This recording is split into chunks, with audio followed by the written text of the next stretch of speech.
Un cordial saludo para todos en el marco de la primera actividad de constitución política que está basada en conceptos básicos relacionados con el Estado y los derechos fundamentales y todo ese entramado que compone lo que hace parte la constitución política.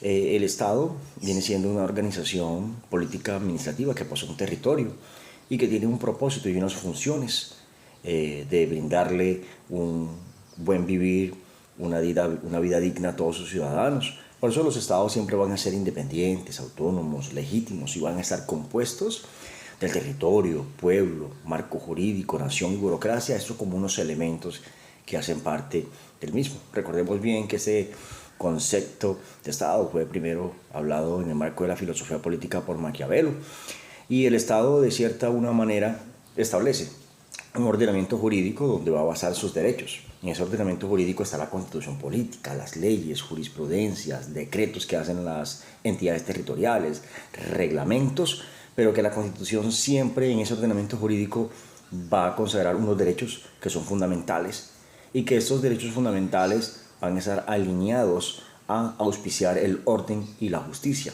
a fin de encontrar unos derechos basados en el derecho, que son dos cosas diferentes.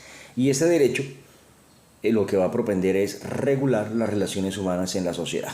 Pero todo esto se va a encontrar consagrado de una u otra manera en los preceptos, principios y fines de la Constitución, porque la Constitución puede ser entendida como ese ente rector en el cual aparecen un sinnúmero de proposiciones. Por ejemplo, el Estado Social de Derecho, en su artículo primero, que no es más que un principio constitucional o una figura jurídica que aparece en el artículo primero de la Carta Magna del 91 y que nos va a decir que el Estado tiene un compromiso y unas obligaciones de darle los derechos fundamentales a todas las personas o ciudadanos que viven en este mismo, sin ningún tipo de distingo.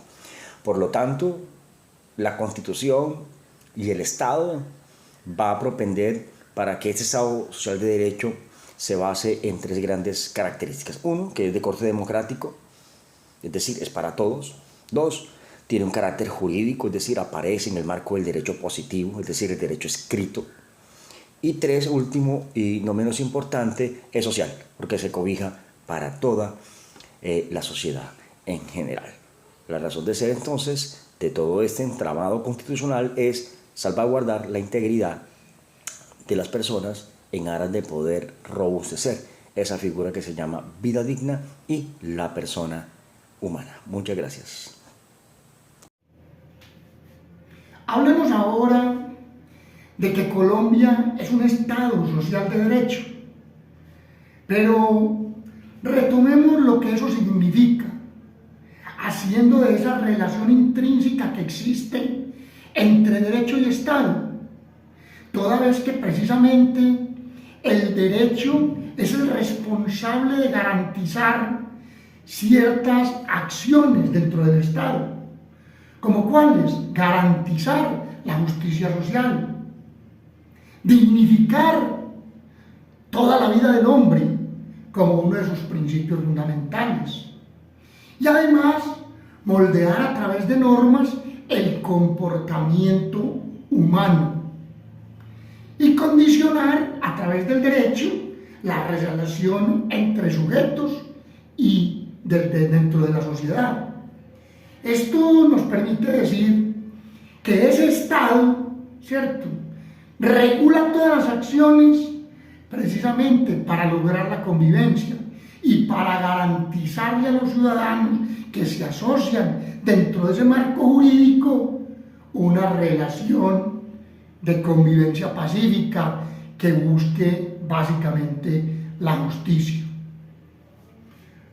Ahora bien, nosotros tenemos que afirmar que una cosa es el Estado de Derecho y otra cosa es el Estado Social de Derecho. Y hago aquí una precisión. Dentro del marco del Estado de Derecho son los ciudadanos los que están al servicio del Estado, y es más importante el Estado que el ciudadano.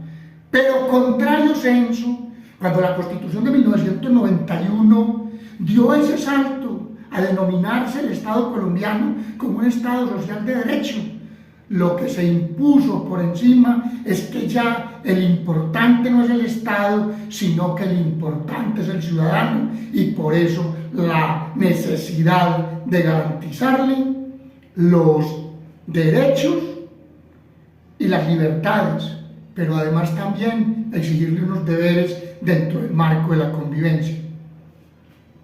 Ahora bien, hablando de derecho, decimos que existen dos tipos de derecho básicamente, pero que van coaligados los dos, que es el derecho en sentido objetivo y el derecho en sentido subjetivo. Esto lo que nos quiere decir es que el derecho en términos objetivos es aquel derecho que se expresa en leyes, en reglamentos, en decretos, que le permiten al ciudadano saber que a través de un principio muy importante, que es el principio de legalidad, sabe a qué normas está sometido. Hay entonces, como por ejemplo, el Código Penal, el Código Sustantivo del Trabajo, etcétera, etcétera. Y ya cuando hablamos del derecho en términos subjetivos, es cómo el ciudadano puede hacer valer esos derechos que en la Constitución se establecen como derechos fundamentales, sociales y ambientales. Ahí entonces pongo un ejemplo, el caso, por ejemplo, del artículo 23, que nos habla que todos los ciudadanos podemos hacer derechos de petición de manera respetuosa a las instituciones del Estado y en ciertos momentos también a los particulares que cumplen funciones estatales. ¿Cómo lo podemos hacer en caso de que la institución del Estado se niegue a cumplir con su deber? A través de la acción de tutela, ¿cierto?, que nos garantiza los derechos fundamentales en el artículo 86 de la Constitución Política Colombiana. Y así podríamos seguir hablando de muchos ejemplos, pero en forma concreta y concisa es esa la relación que existe entre el derecho y el Estado. Muchas gracias por su atención.